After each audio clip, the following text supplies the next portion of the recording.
try explain. Tell me no why you're none fear stress my brain. Me hex them still a text and still a try fi explain. See me on the right girl, better take the left lane. Hex a try hex. Well, go on, people. Welcome back to the channel. This is your boy Rome. Thank you guys so much for watching. Before we move forward, make sure you drop a like on the video. Subscribe to the channel if you're new. Manchester United is not playing any football lately, right? Because of international duties. We know this. But international football is on, so I guess we're talking about international football, innit? Well, let's have it. So as you man might know, Portugal and Cristiano Ronaldo was robbed this weekend. Robbed of 3 points and robbed of a goal. And I think it's crazy stupid because if you watch that game, the argument could be made that Portugal should have never let their man back into the game. They were leading 2-0 at halftime very comfortably.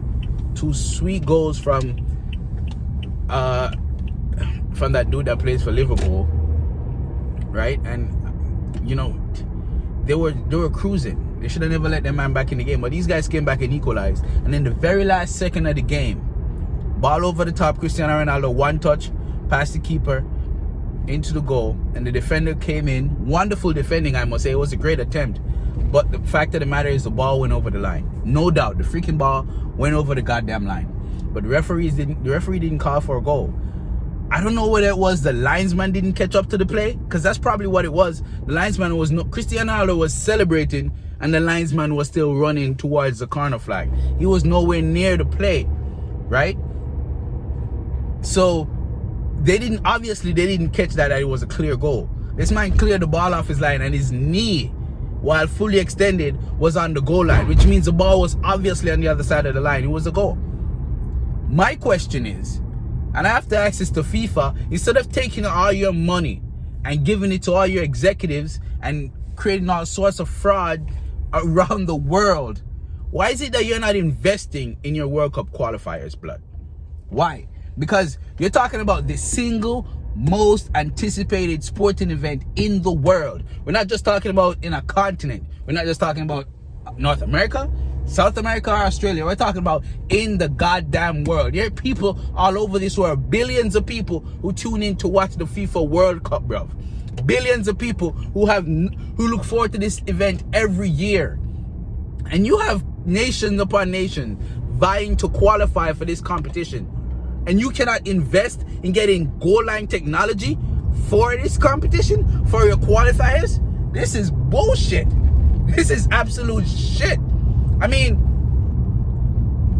we're not even talking about VAR. We're not even talking about VAR in your World Cup qualifiers. We're talking about goal line technologies for this exact reason.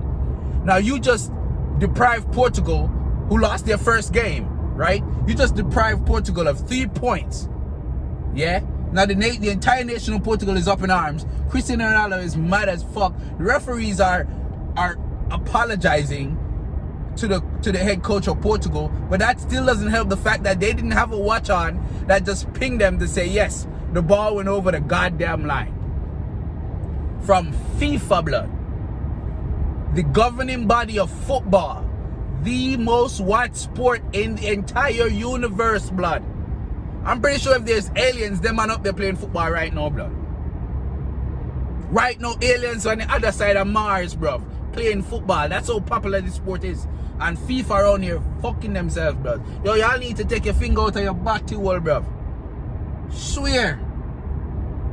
And staying in line with this FIFA thing, you know. FIFA, you man needs to write this down as another point of action, you know.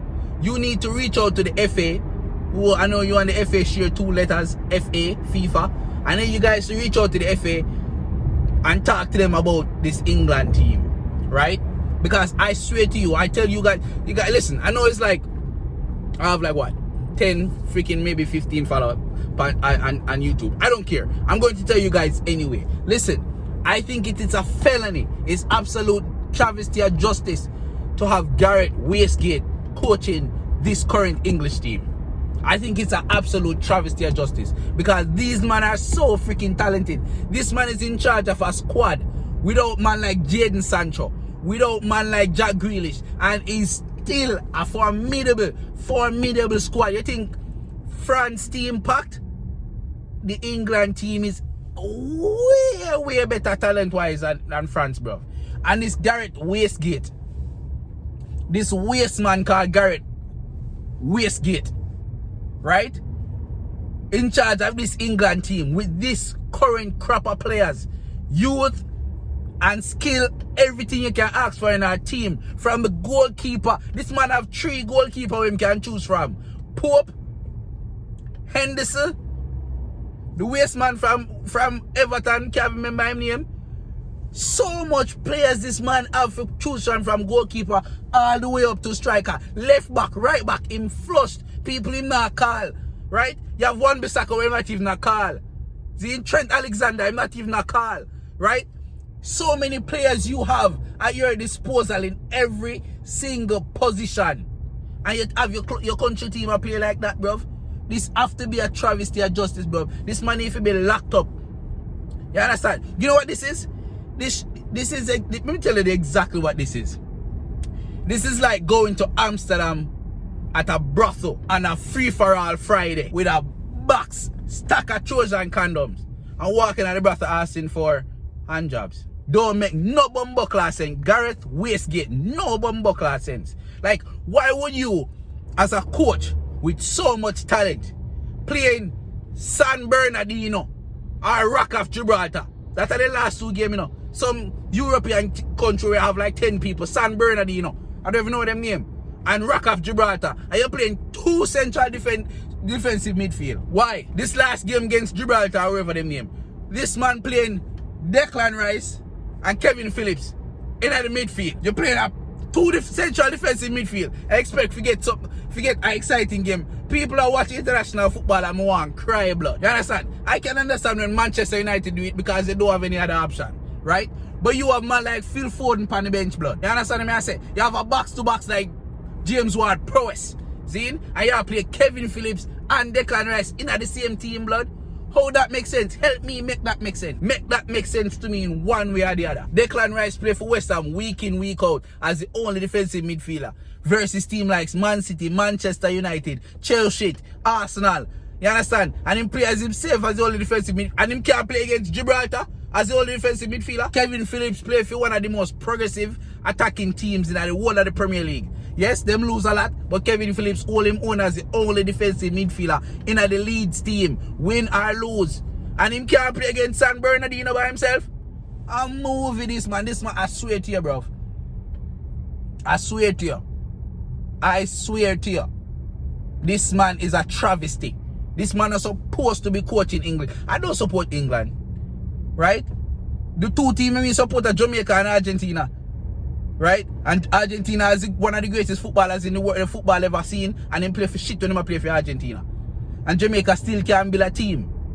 Side note, all of you Yankees we are celebrate that Jamaica lost to USA.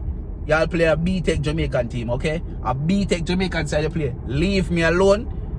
When they call out the big side, you will get your chance to get your beat up. Don't worry your head. With that said,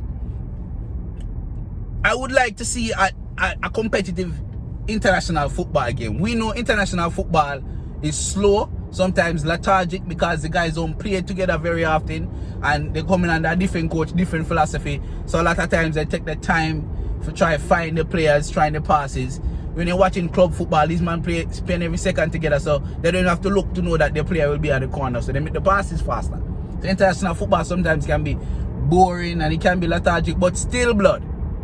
You're playing against San Bernardino, my guy, and Rock of Gibraltar, and you're playing 2 central defensive midfielder. Gareth Wastegate need to go, blood. Bye. Bye, Gareth Wastegate. Bye. Buckler. Alright, we get that out of me. Moving on to bigger and better things. Manchester United. Anthony Martial seems to be injured. It looked like he came off injured after a wonderful assist in the first half for Dembele. I don't know if he tried to play in the second half, but you can tell that he was struggling really, really bad. So I'm hoping that this is just a niggle and he can knock it off by the time the fourth comes around. But it don't look too good for Anthony Martial at this point. If he's sent back to Manchester, then you have to worry. If him stay with the squad and probably come on second half, then, you know, hopefully. There's news today that Manchester United might be interested in Ousmane Dembele. Of course, it's a happen. He have a decent game for France, score a 1 goal, and then, oh yes, we're back talking about him again. I don't think Dembele wants to play football, bro. There's a discipline. We know the talent that this man have. Ousmane Dembele is probably one of the most talented ballers come out of Borussia Dortmund and probably out of France. But it just seems like this man doesn't want to play football. Football is not his passion, isn't it? It hurts that people with this type of talent don't have the drive like a Cristiano Ronaldo to become the greatest.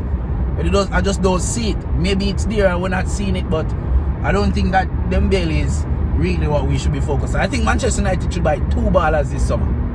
2 ballers this summer. One, Jadon Sancho, because we've been missing a right winger since pre-Anthony Valencia become a right back. And 2, a central defensive midfielder. Declan Rice or Indeed. One of the two. Them 2 players they were for buy. 150 mil tops. Maybe 60 for Jadon Sancho and the rest for the central defensive midfielder. Anybody else can come in and come out. But that's what I'm looking forward to seeing Manchester United bring in. Just them 2. In other news, there's not much else going on other than Jesse Lingard finally got back into the English team. He's playing very well. I don't know what the future was for Jesse Lingard. I just know it's not at Manchester United. So if we can get a 20 to 25 mil from him, or maybe put him into the deal to get Declan Rice from West Ham, I'm Gucci. I am Gucci. I wouldn't mind Declan Rice coming into playing for Manchester United. Fred going the opposite direction, and maybe we loan out James Garner 1 more season, or maybe having him playing 10-15 games this season, next season. I don't know, but all of these are possibilities, you know. But definitely I don't think Jesse Lingard have a future at the club anymore. Honestly, though. People, make sure you drop a like on the video. This has been Drive and Chat. Make sure you take care of yourself, wear a mask, protect yourself, protect others, manners.